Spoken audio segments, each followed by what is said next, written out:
అమరావతి నగర అపురూప శిల్పాలు త్యాగయ్య గొంతులో తారా.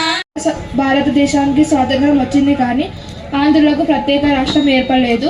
ఆ సమయంలో పొట్టి శ్రీరాములు గారు స్వరాష్ట్రం కోసం జరిగే ఉద్యమంలో పాల్గొన్నారు.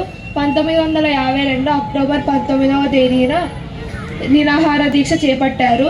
ఈ నిరాహార దీక్ష 58 రోజులు కొనసాగింది. 1952 డిసెంబర్ 15వ తేదీన ఈయన ఆశయం నెరవేరకుండానే ఆయన ఆత్మార్పణతో ప్రజలు ఆందోళన ప్రారంభించారు.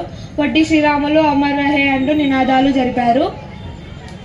ఈ నినాదాలు తీవ్ర రూపం దాల్చడంతో 1953 అక్టోబర్ 1న ఆంధ్ర రాష్ట్రం ఏర్పాటయ్యింది. తర్వాత మేధాశ్రీ అలాగే మహబూబ్ బాషా వర్ధంతి సందర్భంగా అటు ముఖ్యమంత్రి గారు, డిప్యూటీ ముఖ్యమంత్రి శ్రీ పవన్ కళ్యాణ్ గారు క్యాబినెట్లో చర్చించి వారి యొక్క వర్ధంతి రోజున రాష్ట్రం అంతా కూడా పండగ వాతావరణంలో ఒక ఫెస్టివల్ నిర్వహించాలి, వారికి ఒక గుర్తింపు ఇవ్వాలి పొట్టి శ్రీరాములు గారికి అని చెప్పి క్యాబినెట్లో ప్రవేశపెట్టినప్పుడు అందరం కూడా చాలా సంతోషంగా ఆ మహానుభావునికి ఇప్పటికైనా మనం అందరం కూడా నివాళులు అర్పిస్తూ ఆయన ఒక నివాళులు అర్పిస్తూ ఉన్నాము.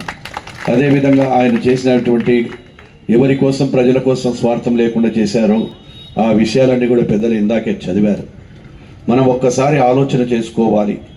ఈరోజు మనమందరం కూడా గత ప్రభుత్వంలో బ్రిటిష్ వారి మీద కూడా 2 సార్లు పోరాటం చేసి జైలుకు వెళ్ళినటువంటి వ్యక్తి పొట్టి శ్రీరాములు గారు.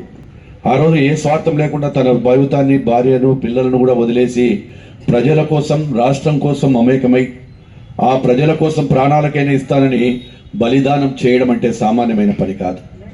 ఒక మనిషి బలిదానం చేయాలి అంటే ఆ గుండెకు కూడా ఎంతో నిబ్బరం కలిగి ఉండాలి, మనోధైర్యం ఉండాలి. అటువంటి మనోధైర్యం కలిగిన నాయకుడు ఆ రోజు పొట్టి శ్రీరాములు గారు గొప్ప వ్యక్తి.